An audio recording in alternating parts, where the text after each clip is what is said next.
So how many out there have ever dropped your phone in the toilet? Come on, be honest, we're in church.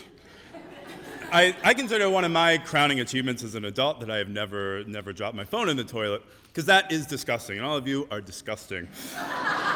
Like, seriously, if I ever dropped my phone in the toilet, I would probably flush it down and then take my ass to the Apple store and get on my knees and grovel for the right, beg to the geniuses, having their infinite wisdom and power to let me get a new phone. I will pay whatever amount, because that's gross. But, I wasn't always like this. As a kid, I remember one time, I'm, playing with some toys, and I have to go to the bathroom. Of course, like, a kid who's really into something, you don't actually ever stop when nature calls. So I'm in the bathroom. You're not even thinking to stop peeing to fish it out of the toilet. Or I would get into the most disgusting situations, like crawling in between the stalls to taunt my brother on the floor of the Kmart men's room. It's the one, the one with the glory hole in the wall. Not the Bloomingdale's men's room, the Kmart men's room. Or like most kids, I had no problems putting my hand inside any part of my body and then back into my mouth. Washing hands, bathing, all that stuff was, just not something I did. But then around the time I turned 12 years old, something changed. I started seeing the world as this disgusting, gross, contaminated place.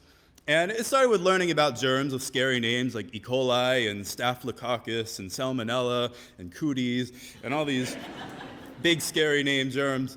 And learning about, washing your hands. So you might have seen those posters in bathrooms that say, the proper way to wash your hands is to wash your hands for 20 seconds. 20 seconds is fucking amateur hour. I was doing like 40 seconds, 60 seconds, scrubbing away, 90 seconds in this cleansing ritual. And the other thing that came about was starting to see or divide things into these categories. Some things were clean, some things were contaminated. Now, some of this made sense, like the toilet and the trash can, those were all contaminated. The men's room floor, contaminated. My stuff, all clean. But as this progressed over, the next few months, stranger things started entering these different categories. Like, the cabinet under the sink is contaminated, but the one above the sink's just fine.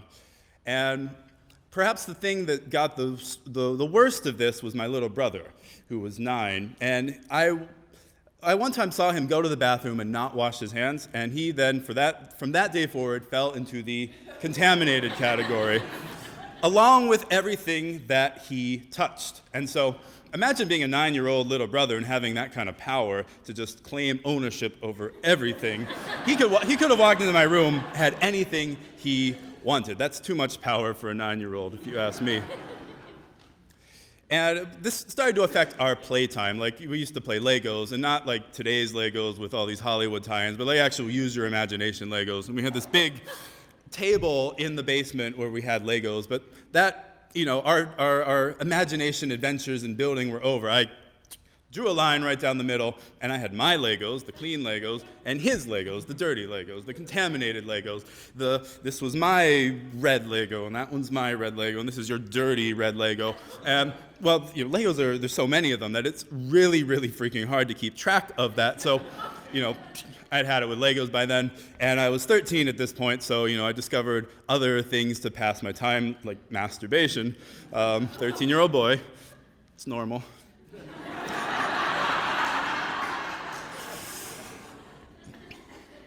And so, other things that my brother had touched became contaminated, like the front seat of the car. That became his, I took the back seat.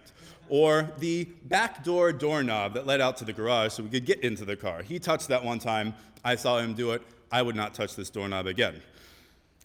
So this generally was all right, but, I could get around this, in other words. So in the morning, our dad would call us down to go to school.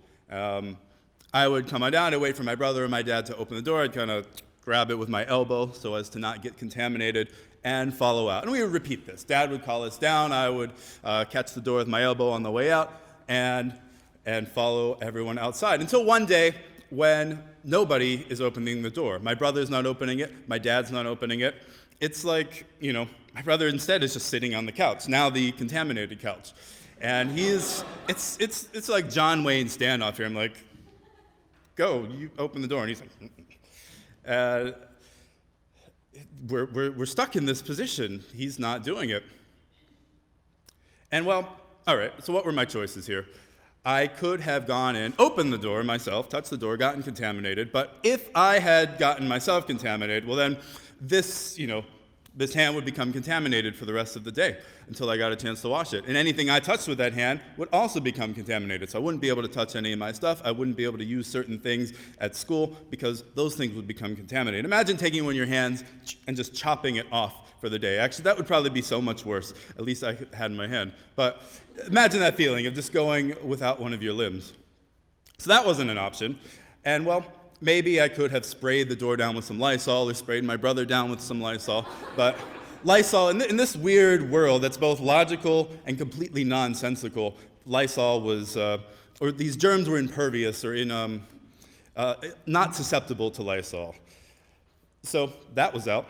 Well, maybe I could just wash my hands when I get to school, but picture me, I am an already overweight, dorky, 13-year-old with not a lot of friends. I did not need to give the bullies something else to go on to watch me, let's say, do this now, like 5-minute routine of washing my hands in the school bathroom. Didn't need that in my life. So, well, by this time, my dad's ready to go. My brother's not opening the door. I'm clearly not going to open the door. He is getting agitated. He's like, why aren't we going? What's going on? And well, maybe I could have gone and opened the door and then made an excuse that I have to go back to the bathroom, the diarrhea or something, wash my hands, and all would have been fine. But if I had done that, then my dad would have found out. And see, I had been keeping this from my dad because I did not want him to know. I thought it would probably be a disappointment to him. He was that first-generation American immigrant just wanting to fit in a new country. And, he also wanted his kids to fit in. And he, something like this would have been flat out, not acceptable in his book. I would have been yelled at. I would have been disowned. My allowance would have been cut off. My birthday presents for the next 20 years would be gone. You got to imagine, as a 13-year-old, that's like getting fired. I didn't have other revenue streams available to me as a 13-year-old.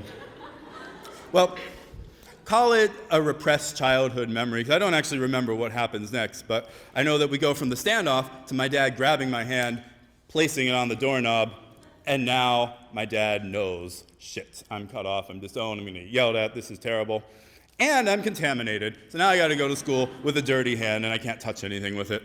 And, well, the school day got off to a really bad start, as you can imagine. And, a mature, older person might say, well, maybe I should go see a therapist. This is starting to get out of control. But a 13-year-old boy expresses that by doing things, say, as punching somebody, of course, with the dirty hand. And that got me sent to the office where I did get to talk to the counselor. And she asked what was up. And it just all kind of came out, what had been going on the last few months, being afraid of dirty things. And she recommended that I talk to another therapist, and I did. And over the next year, I talked to Dr. Dave every week, and through his help, through talking to my parents, even some of my dad's forceful methods of forcing me to do something, it all helped me to bring this down and get it under control. Though not entirely. The world is still pretty disgusting. There are still clean things and dirty things in the world, the toilets, men's room floors, trash cans, all of that.